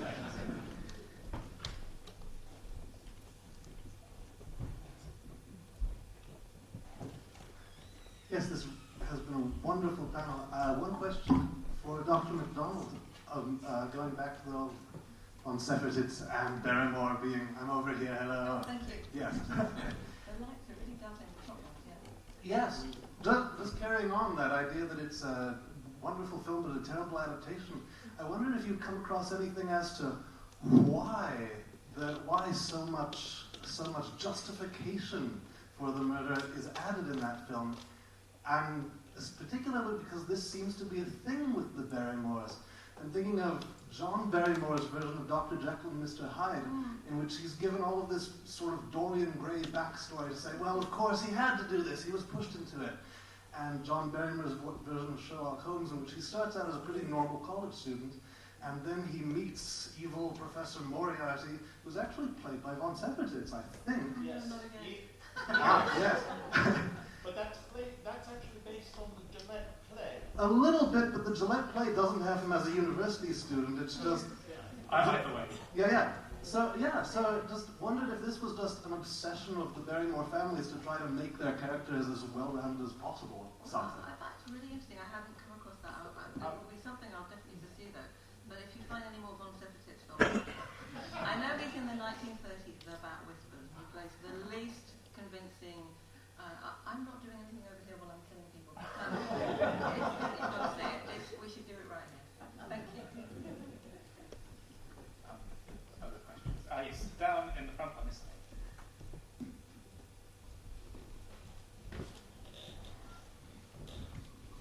Hi, Anna Farthing from New Theatre Royal, Portsmouth. I was really interested in asking a bit more about the political and economic context of how these things become popular again. So I just wondered if you could perhaps enlighten us a little bit about whether, I mean, for the 1820s, I'm wondering whether abolition is a significant factor in the popularity of these stories, suddenly kind of trying to put the Black Poor of London into a different light, because obviously there's many more people around at that point, and whether mesmerism, is that affected at all by popularity of mesmerism? Is that affected by the Russian Revolution and people know about Rasputin? And I'm just wondering about these kind of things that are out there in the ether, stories that people are they've got in their heads, and with Maria Marten, whether there's anything around the kind of the new woman, and I mean a little bit more about what else is going on, because I was sort of, my head's like the inside of a ping pong machine anyway, but just kind of pinging around and thinking, oh, I wonder if it's that, but I might just be completely barking. I think with Maria Marten, the audiences I've been looking at, which are sort of just immediately after the portable theatre audiences, it is not that intellectual at that point. But by the time we get to 1929, post the First World War, and been through all the New Woman and all that, you know, and everything that the First World War, the trauma that is brought to the First World War, I thought was interesting is the way it becomes cross-class suddenly in the 1920s. When before it's been a working class play that wouldn't have been shown in this theatre probably, but it would have been next door. Which is, I thought that was really interesting that this theatre is attached to that one, probably different audiences. And Maria Marten, you know, yeah, it was played if you weren't paying your fees to the writers. So, you know, it was because nobody owned it, and there were different versions there. So yeah, I mean, when things come back again, I think they come back in a different way, don't they? Again, haunted by the other versions, by the true story.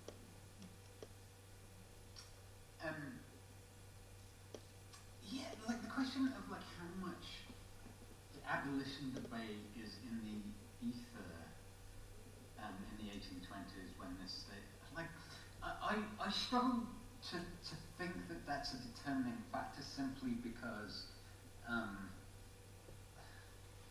the plays are quite racist. Yeah, oh, I see what you're saying. Yeah, I mean, well, there is a substantial black population. I mean, one of the things I've been really fascinated with recently is the influx of former slaves in the 1780s, slaves who were promised emancipation by the British Army during the War of Independence, and then promised to have jobs in Britain if they fought on behalf of the British Army, who were then sort of left to starve in the streets as they got back.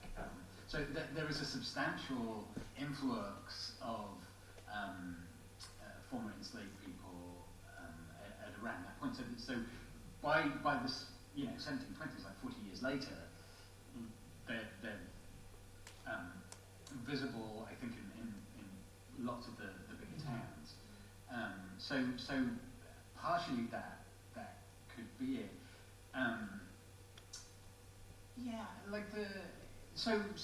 The black population. I'm struggling with that a little bit just because of the way that Billy Waters is represented, and that's not the only character. That's not the only black character in Life in London, the book. There's or the play actually. There's a very disturbingly caricatured black woman in both the book and the play called Sal. Clearly something is going on with the black population, like trickling in to these forms of representation, either in print form or on the stage.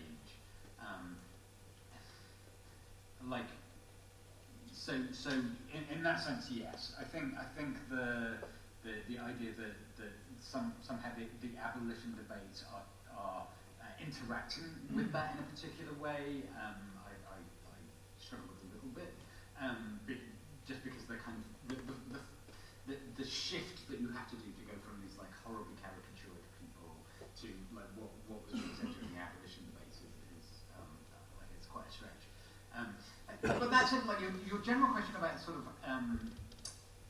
what else was going on, like what else was in the ether at the time. I've actually, like, completely unrelated, working on a totally different project on the establishment of mechanics institutes that is happening at exactly the same time that this is going on in the 1820s. And I've been trying to do the configuration of what does it mean for sort of like working class education, and then to have these kind of rambles and sprees in cities. I believe that there might be a connection there. Like it is interesting to sort of broaden out the context and say, like, what is going on in these towns, and how are these representations like triangulated with some of the things that are happening. I haven't quite yet figured out how I would want to think about that. But there does seem to be a bit of the things are rubbing off on each other, and it's like it's a really extraordinary moment for lots of reasons, the 1820s, and that sort of growth of sort of working class identity and these kinds of plays together has something to do with that bigger story, I think.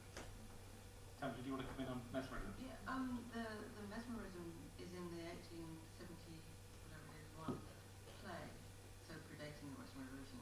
But the really interesting thing to me as a film person, not that I'm not interested in theatre, but obviously I am because I'm here.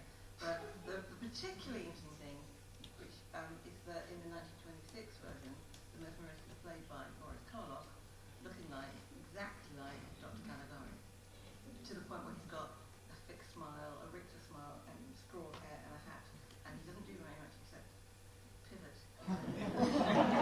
Scary. There we go. Yeah. And it's stolen, but it's such a. And he doesn't have anything. Oh, he does say it at one point. So that's pretty terrifying also. But it's very interesting to think that it's such a dramatic thing. It's such a piece. Mesmerism was all the rage in Victorian. It has to do with all sorts of stuff. But the idea of putting it on stage where somebody will not speak their truth until they're put under a trance, and then they can't help but spill everything. It's so fabulously theatrical, and also it's pre-Freud. This whole play is so Freud, but it's pre-Freud. So it's all those things that kind of draw you in and then surprise you. That's really fascinating about it. And there's a point that if you're looking at things happening in the ether, maybe sometimes you do get play first, manifestation, then things in culture. Taking things on, actually, no, that was animation. Next question. We've got two down here, and then, we'll stick at the front for next few. Yes, they were three really brilliant papers. Thank you. I really enjoyed them very much.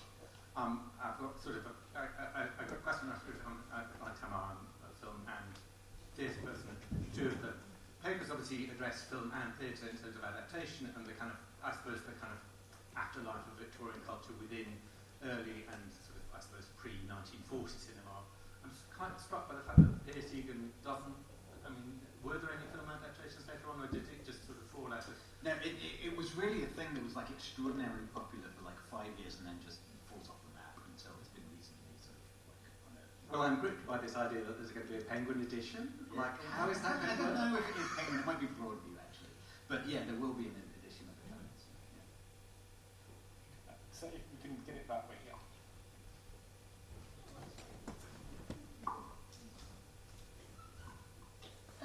It's only a tiny comment. It's a sort of cross-generational thing. When I started working in this business, done all that time ago, but long enough ago, we didn't know why we did it, but still, when we wanted to express shock, horror, theatricality, we would all go, the bells, the bells. That just percolated through the generations without us necessarily knowing where it came from. I think it's interesting how that happens there. Yeah, I always thought that was from not the alarm, but maybe, I mean, when was that? Ago? Definitely earlier. But there's very possibly some relation there. Yeah. Some kind of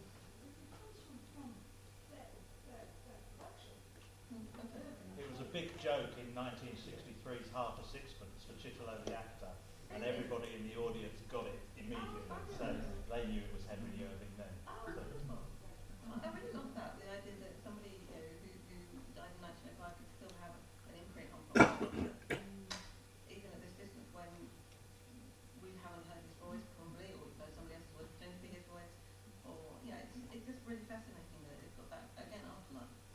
Yeah, it's to a lesser degree now, even with the likes of Bela Lugosi and Peter Cushing still carrying on as that sort of stereotype in various different things, even the things that the young kids are doing now. Yeah. They'll come up with a joke that's based around Bela Lugosi standing on the staircase as Dracula. Yeah.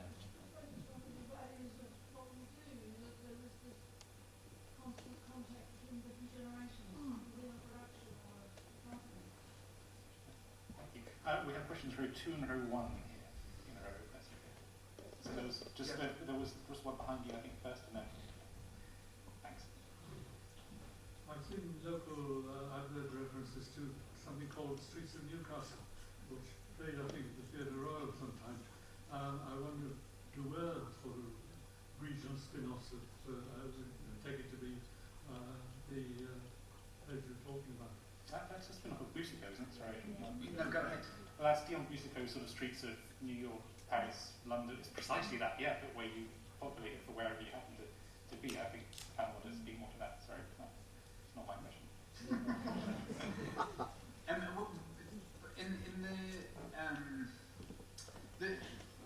The thing that I was talking about, the life in London, like has like a ton of spin-offs actually. Like, there's novelizations, like rip-off versions of the book. Like Pierce Egan, who wrote Life in London, ended up having to write a sequel so that he could kill the character off and nobody else would write it.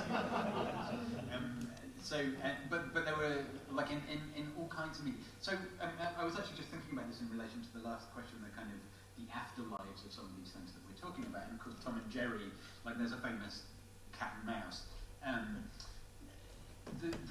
One of the really interesting pathways that this takes, it seems to me, so there's some contention about whether Tom and Jerry was named after Pierce Egan's characters or not, right?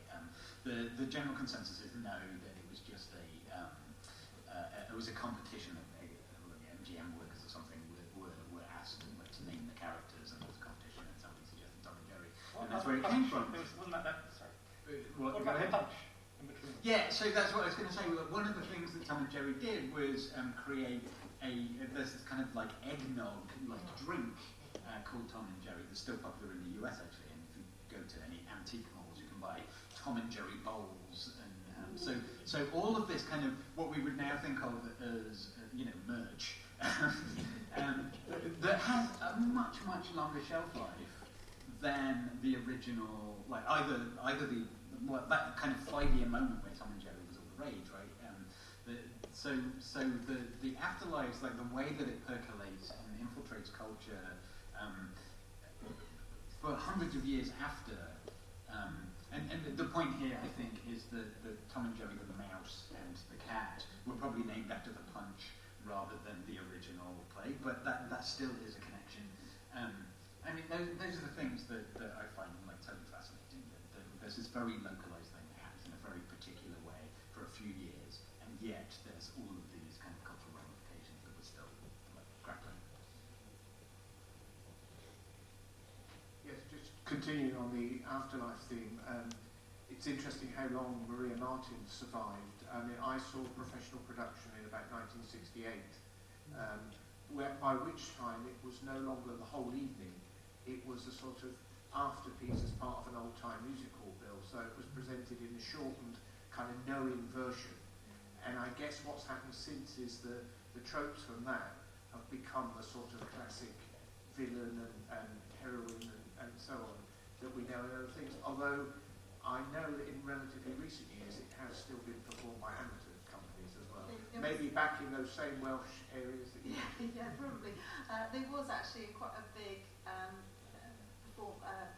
production done by Beth Flintoff, who does things in London. She's worked at the National Theatre, things like that. And after lockdown, when there was an increase in domestic violence, she took an all-female company and retold the story of Mariah Marten with an all-female company. And I think it started somewhere up north, not Liverpool, but Manchester. I saw it in Manchester. was it Manchester? Yeah, I saw it in Sorry, it would be Manchester. Manchester is not north, Manchester is down north. Definitely up from Wales. Yeah.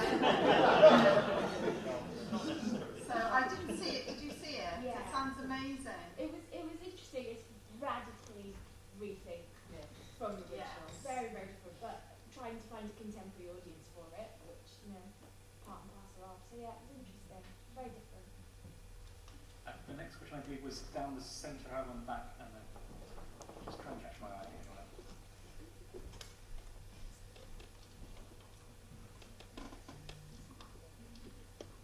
I was just going to make virtually the same point as that, but also point out that Mariah Marten is very popular with youth theatres for some reason. They keep cropping up with new versions of it and that, and I've even seen a couple of musicals based on it. But the youth theatre movement loves it, apparently. There you are.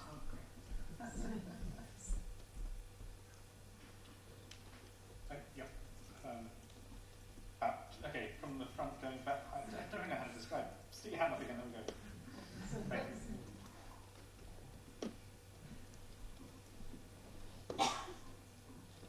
you. Yeah, I was just going to comment on the fact that a number of the reincarnations are radical reincarnations, even from the outset. So Mariah Marten being performed 24 times in a day must have been significantly different from the larger scale productions, just as the amateur theatres, I agree, it's done quite regularly, certainly every 6 to 9 months or so within any region. Another amateur show will be done, or another youth theatre show. And similarly, some of the other elements, when you're talking about horror genres and motifs, that those are kept live and functioning through forms like Punch and Judy, and popular forms that people can see, and characters from the past. I mean, every clown still says, "Here we are again," and occasionally sing hot codlings. So that idea of an individual impacting through to the present day, and those resonances, if one chooses to look through them or hear them, to be able to see them, it isn't that much different from how people were adapting at the time. And the only other comment I wanted to make was about the life in London, the streets of London, life in London with the very long title. The idea of boys out roistering around and having fun. I mean, whether it's Goldoni or whether it's Bill and Ted's Excellent Adventure, it's the same thing. And at the time, this idea of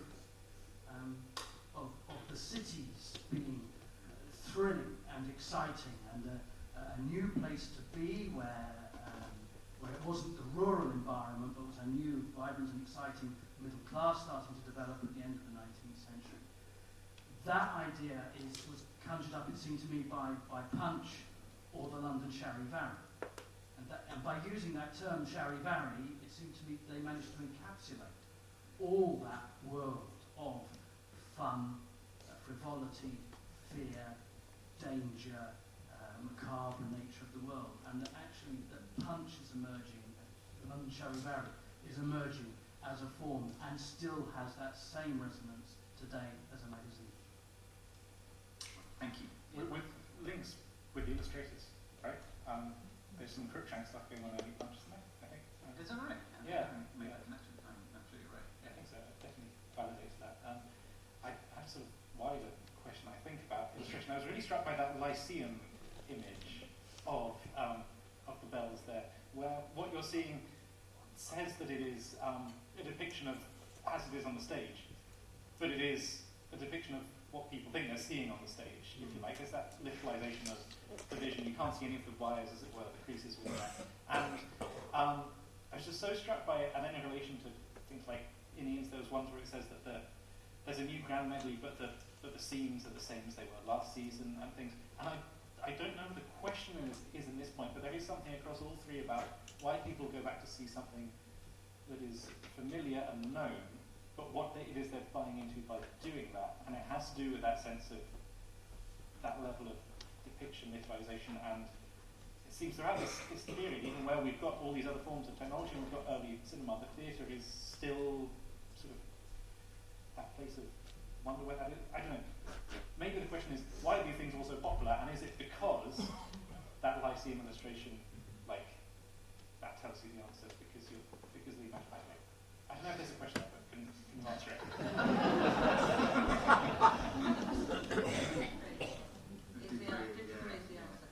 Thank you. I think through all that, yes, there is something about the fact that maybe that we've inherited an inherently dramatic way of seeing things.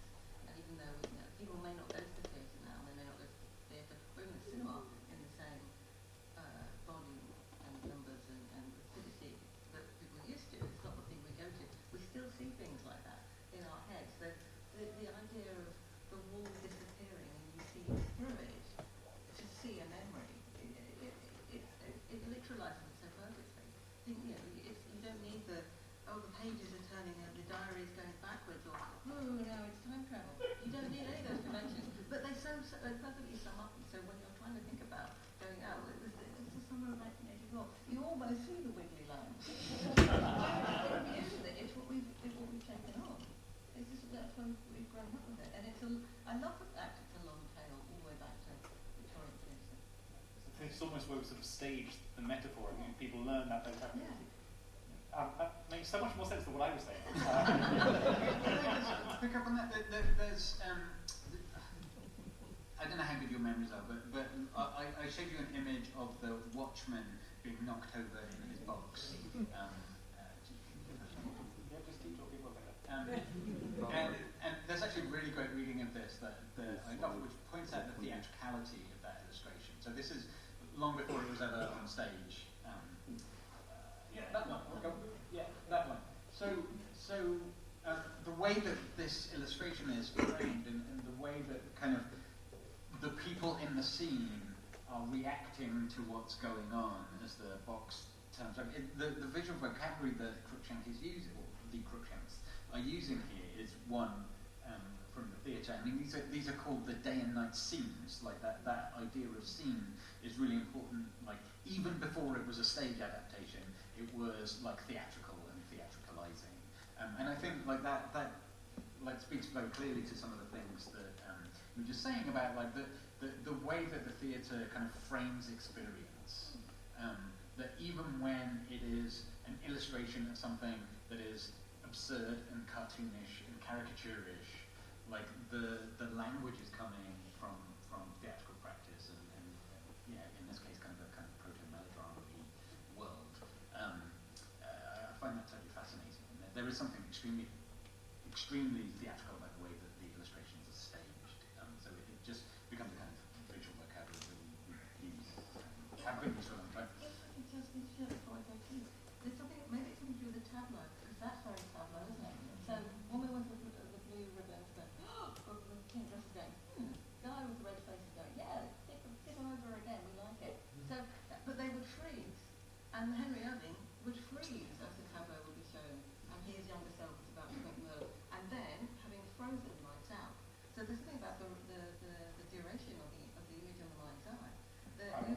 about that in the interval, actually. That's really good.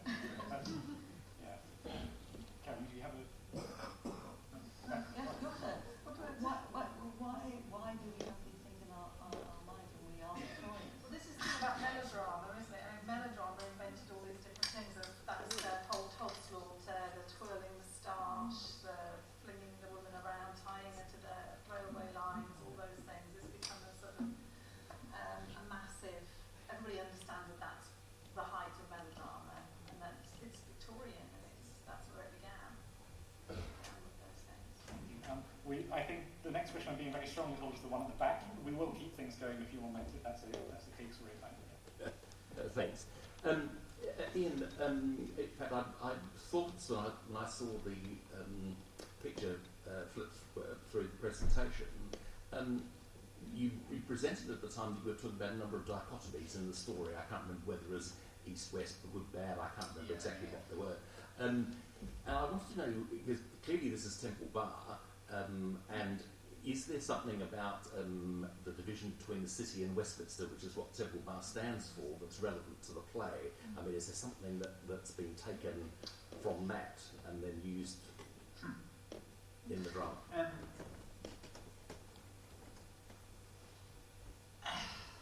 God, well, now you put it like that, I wonder.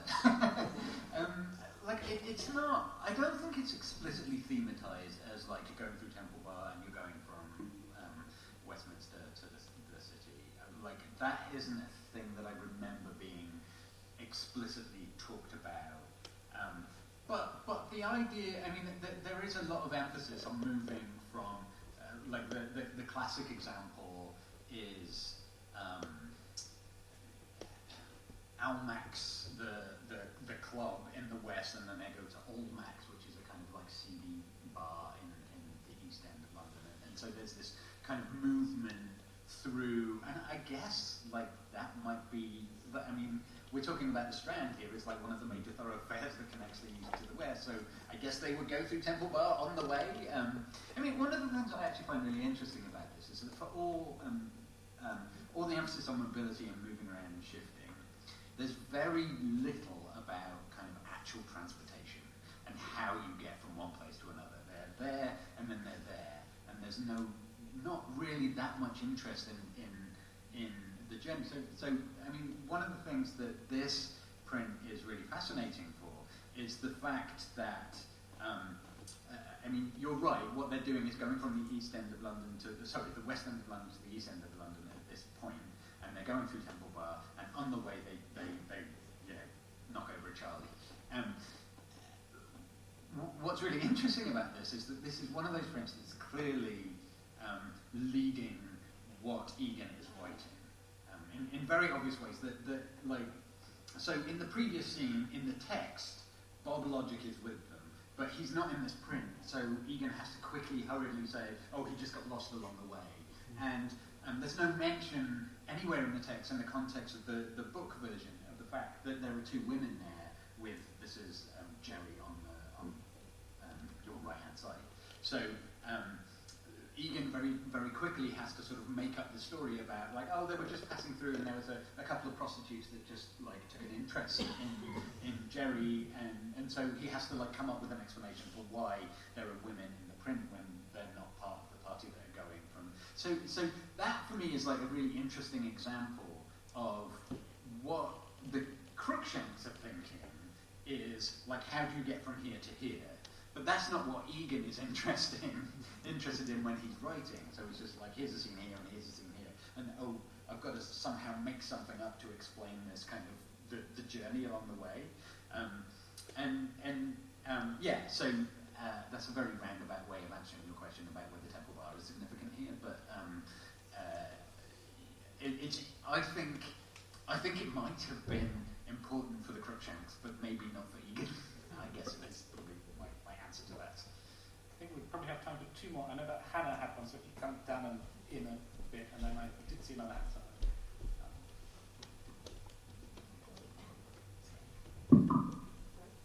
Just with the mention of tableau, this brought to mind, and Ian, with your pictures from the French Revolutionary era. I'm not sure if you're aware of Louis Mercier's Tableau de Paris, which is written in the 1780s and kind of culminates about in 1789.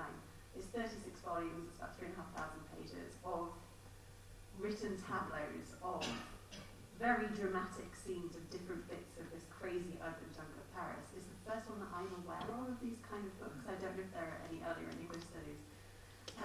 But as a result, because of this being this kind of combination of the Enlightenment era of the individual, there is an individual, there is a citizen, that's a thing, and also utter chaos and horror and terror of like taking away all the foundations of how people relate to each other.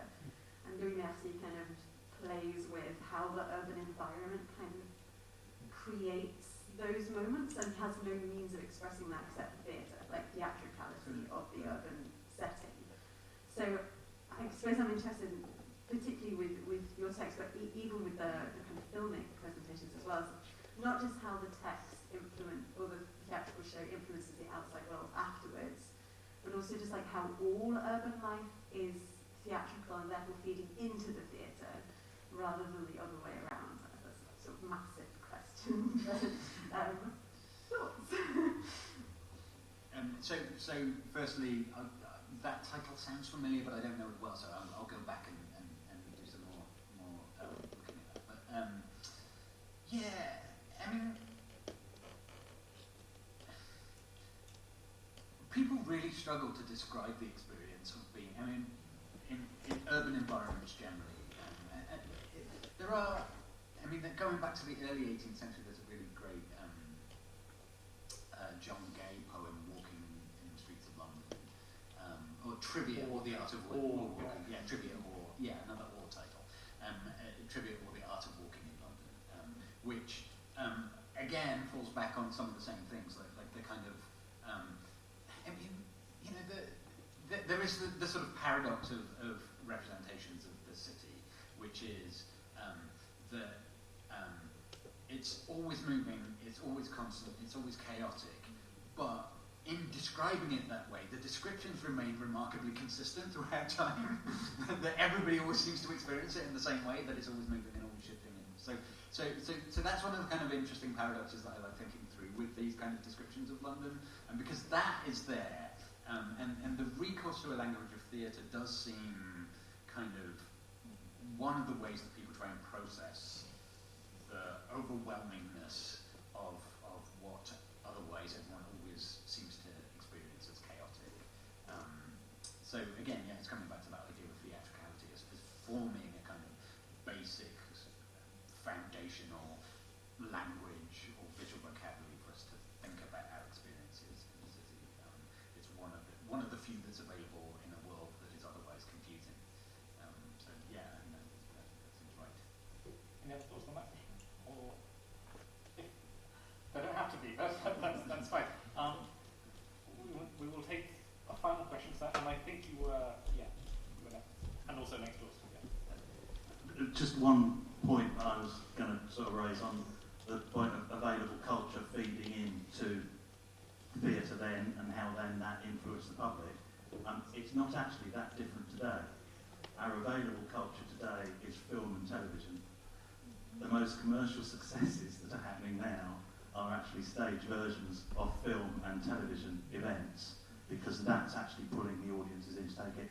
But just the little point I wanted to make about that was, if you take something like Harry Potter and the Cursed Child, or The Stranger Things that is going to happen today, apart from all the modern innovations of projection, the most spectacular things that happen in those stage productions today are still the effects that are based on the Victorian stage effects that were there. So it's still carrying on in the 21st century, and it's still feeding into our youth and our young culture today. Those inventions of the 1800s, they're still making people gasp today. Yeah, the transformation.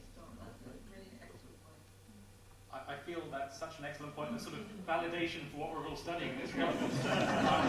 In a moment, I believe. I'm glad I came. I think there's going to be an announcement in a second, but first, could I please thank all of you, and especially our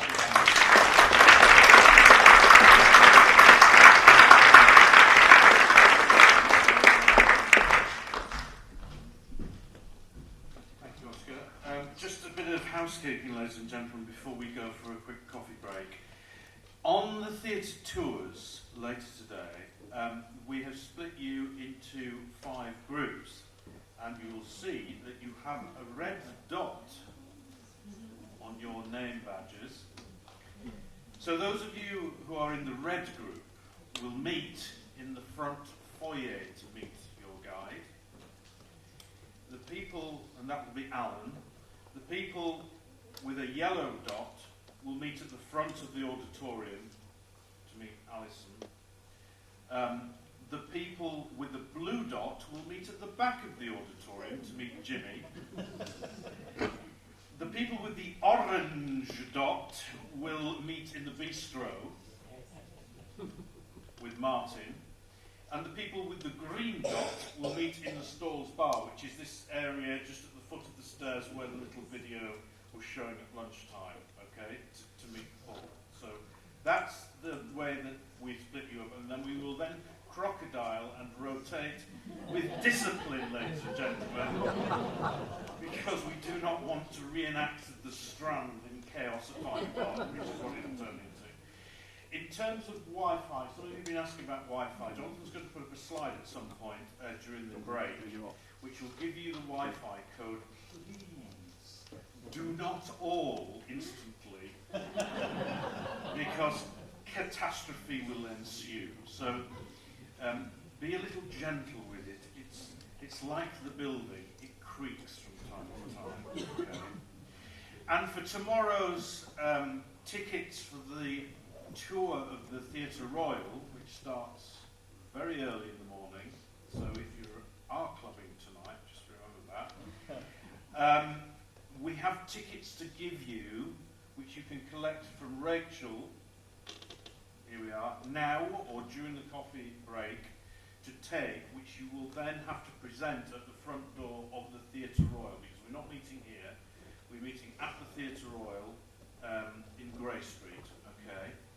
And we will have a great tour there, and then we'll hot-foot it back. I'm not sure what the weather is tomorrow, but it'll be worth checking, just in case you need a brolly. And finally, there are the bookstall with all sorts of goodies on it, which Rika is now, I think, manning or in the bistro itself, so she'll be able to help you if you've got any queries. I'm sure, if she can't answer, I'm sure I can help, or one of us will be able to. So, thank you very much, panel. Thank you for panel 1, and we will reconvene shortly after coffee. And thank you.